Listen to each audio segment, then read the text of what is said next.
Hello fellow humans and welcome to this week's shop review. Now obviously we'll look at the shop first, and then after that we're going to have a look at the new auction week as well. Now these bundles for gold, they're pretty good. Get them if you want. Don't buy crates. Obviously that's nothing new. This one does seem to be pretty well done. I mean, you get whatever that is. But these 10 times 5 apply to all tanks, so this is a pretty damn good bundle to get. I don't see a reason why you would ever buy credits for gold, so that's a bad idea. These ones are just alright, you know.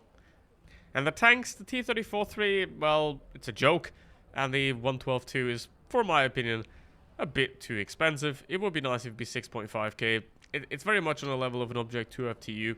So 7.5k I think is a bit too much for this vehicle. The Object 268 version 4, I mean, if you want to pay 42 euros for an Object 268 that got its head turned around, you can do that. But there's nothing OP about this vehicle. It's just your very existing tier 10 tank destroyer. So depends on you. Do you like tank destroyers? Do you like the Object 268? Are you gonna waste money on something you don't need? What you do need is a TOG, if you feel lucky. Because I mean, the TOG's fun. It's good as well nowadays, because they did buff it a while ago. But 2.5k, yeah, might as well. ISU 130, it's the Panther 88 of tank destroyers. It's garbage. Don't buy that. If they give it for free, give it back. So, yeah, the Chinukai is still a joke. And the Angry Connor, which, like the Chinukai, has a very similarly high credit coefficient.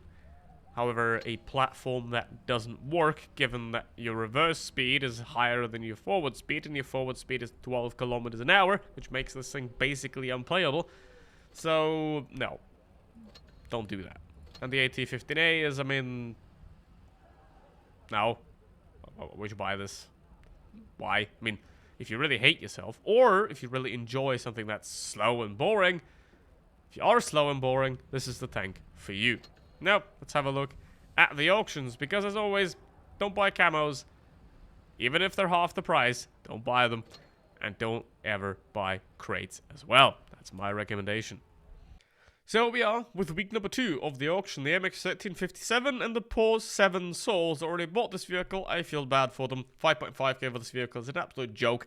3k at best for this vehicle. And then it's a fun tank where it doesn't have a lot of substance. And you will get severe pain in your finger if you play it for 2 battles. So don't recommend it personally.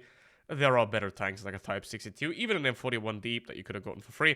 Then the Super Hellcat, I mean, if you love getting one-shot by smashers, this is the tank for you. 6k, no, obviously none of these prices are worth it right now. At least wait one drop, at least. Then I would not get this thing either. I mean, 3k as well, possibly. That's the highest I would ever pay for that. Now, the MX-30 is a bit of a different story here, because this is a pretty damn good tier 9 tank for what it is. Now, 10k is a solid good thing for a tier 10, gotta say that. You know, that this already starts not that bad. Obviously, I would definitely wait for 9k.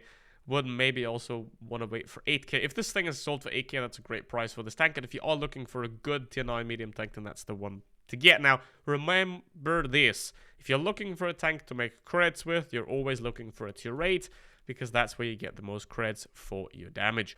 The Action X. What would happen if a hedgehog tried to stab someone to death? So, this vehicle has very low alpha damage, quite weak armor, and is worse than the regular Carnarvon in the tech tree. So, 6k is something I would accept for this vehicle. However, other than that, there are better options, even in this auction.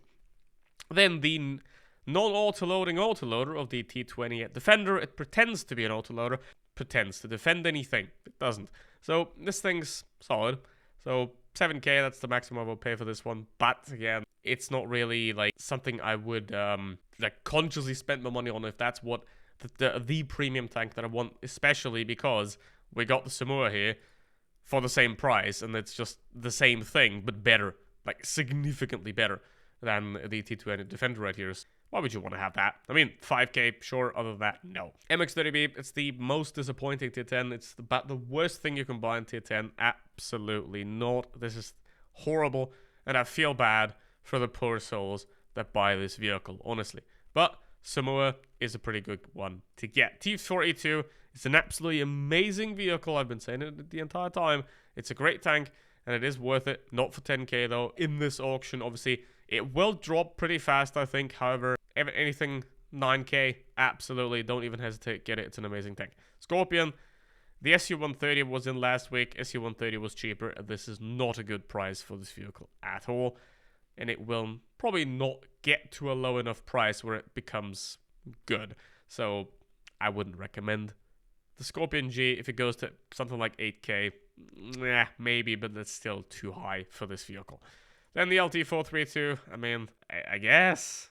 I don't know what to say about this tank. It's blech at best. And for that, no more than 5k. We got the fun part, the Helsing, which is sold for 12k. It's 3k. That's what it's worth. That's what tier 7 premium tanks are worth. Nothing more. Nothing less. 3k. So, T22 medium. It is a pretty solid tier 10 and obviously way better than the AMX30B. And the 17.5k is already a quite reasonable price for this vehicle, and it will drop further. I would assume this one's going to sell out pretty quickly, so you're going to have to be on it. This is a very solid tier 10 medium tank. Gotta say, no complaints with this one. It is definitely solid. E25. Say it with me, boys and girls. 3k! So, with that said, thank you very much for watching. See you next one. Goodbye.